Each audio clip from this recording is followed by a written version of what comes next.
c'est difficile de prendre la parole après M. Gazibo. Je pense qu'il a bien dépeint la situation qui prévaut en Côte d'Ivoire. Et moi, je vais intervenir sur la détérioration de la situation humanitaire en Côte d'Ivoire. Et pour moi, c'est une situation qui va de mal en pire. De mal en pire, pourquoi? Parce que déjà en 2002, et je l'ai défini, il y a la guerre, et là, le mal commence, et puis, des fils en aiguille, ça ne fait que s'aggraver. Donc, pour mon exposé, voilà,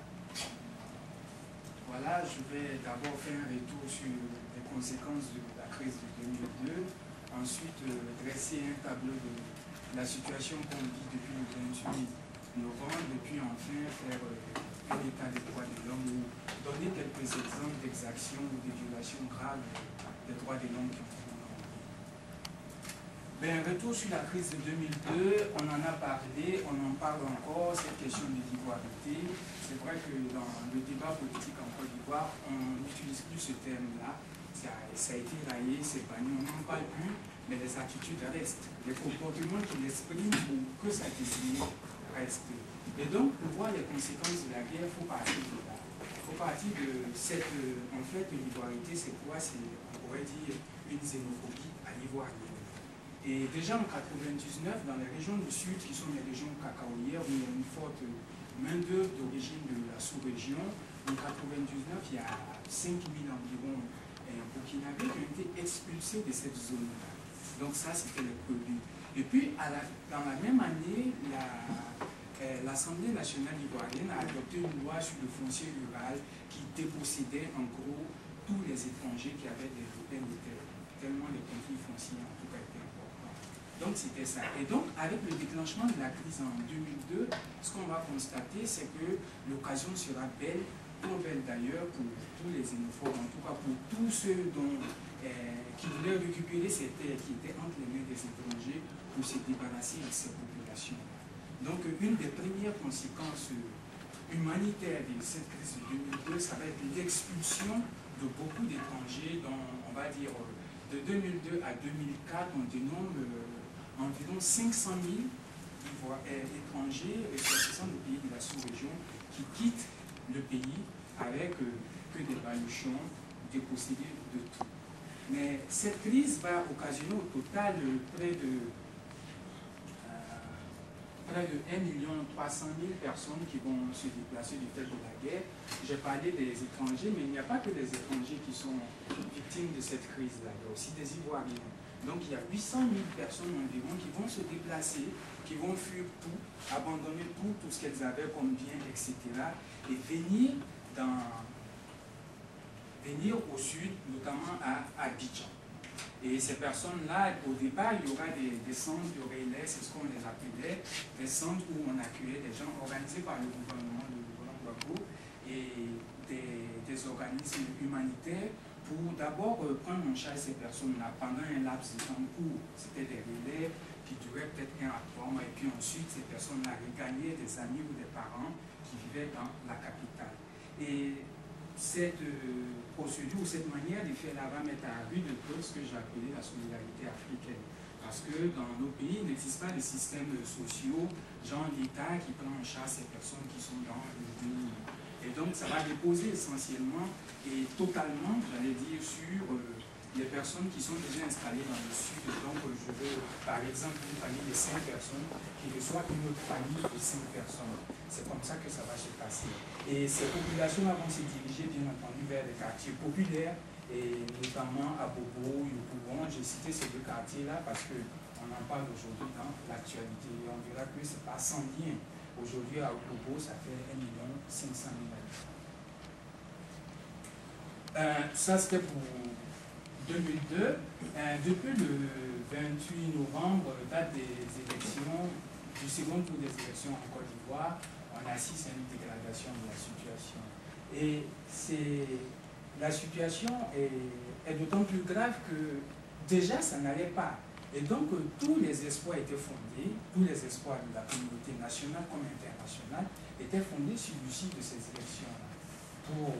Dans l'imaginaire populaire, en tout cas, pour tout le monde, on pensait que ces élections-là allaient mettre fin définitivement fin à cette crise-là. Et aujourd'hui, je pense que l'heure est à la désolution. Depuis le 3 décembre, la proclamation des résultats par le président du Conseil constitutionnel contre l'avis, enfin sa décision contre l'avis de tous, je veux dire la Commission électorale indépendante, je veux dire également l'ONU à travers le certificateur, l'OUA et l'Union africaine, enfin, et tous les observateurs, en tout cas la plupart des observateurs qui étaient là. Donc l'heure est à la désillusion aujourd'hui. Et l'une des premières conséquences de cette crise, c'est que dès la proclamation par le Conseil constitutionnel, M. Ouattara a appelé ses sympathisants à manifester. Et donc, depuis cette crise-là, il existe des manifestations aussi bien populaires qui se sont à la longue, du fait notamment, je ne sais pas, des tueries auxquelles ça aboutit, qui à la longue a produit une guérilla urbaine. Et cette guérilla urbaine-là, on a appelé ça, ceux qui dirigent, on les appelle les commandos invisibles. Et donc, ils sont installés à Bobo et depuis février, ils font mordre la poussière, comme on dit à Grand-Guapo.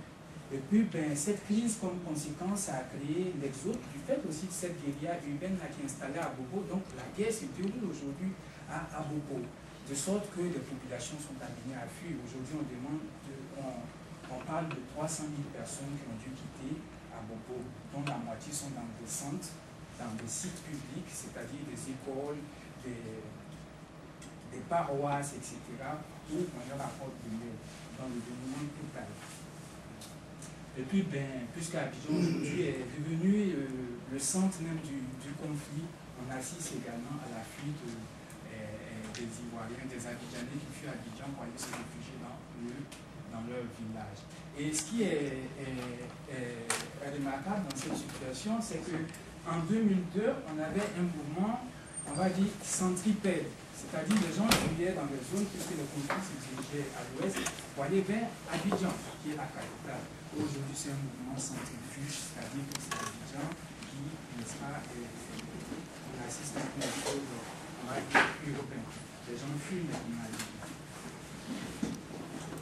Cette situation, au plan social, on va dire faillite économique tout simplement. Pour certains observateurs, il n'existe même plus d'économie en Côte d'Ivoire.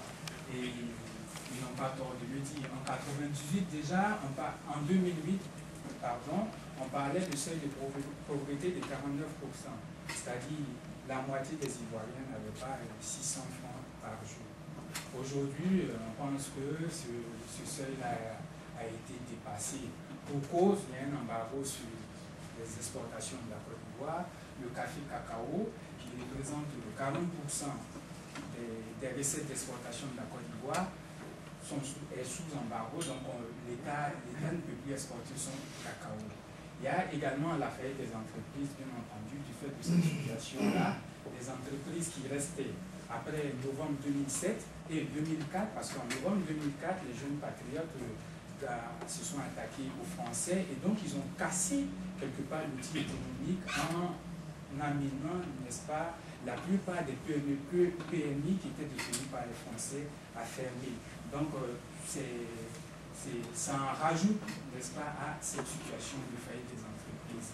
Il y a également le port des aéroports, recettes douanières, enfin, qui ne rentrent plus dans la mesure où ces différents secteurs de l'économie là sont en étage.